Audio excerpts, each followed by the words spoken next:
លោកកៅអោលោកកៅគួរនឹងហើយ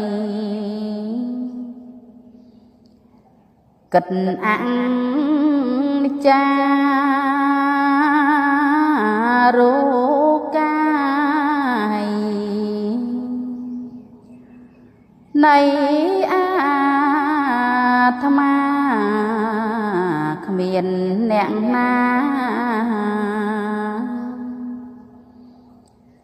នឹងថិតថេទង់បី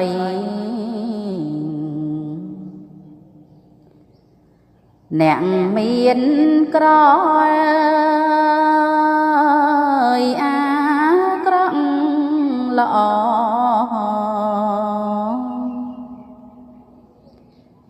ទាំងយើងគេពុំដែលមានទុំណែសល់អំពីសាច់ក្តីស្លាប់បើជាអ្នកឯណាខំរាំងសា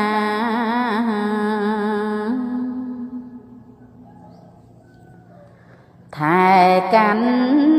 កាប់ឲ្យរួច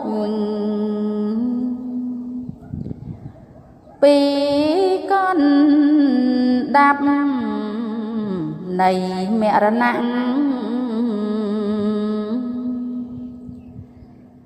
សង្គ្រាមធំជាយានរាយមុន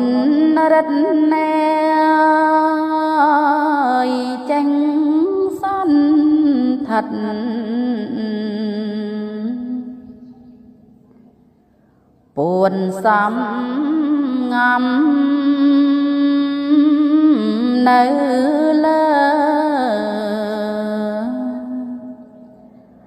អាកាំងធំឬសំងំ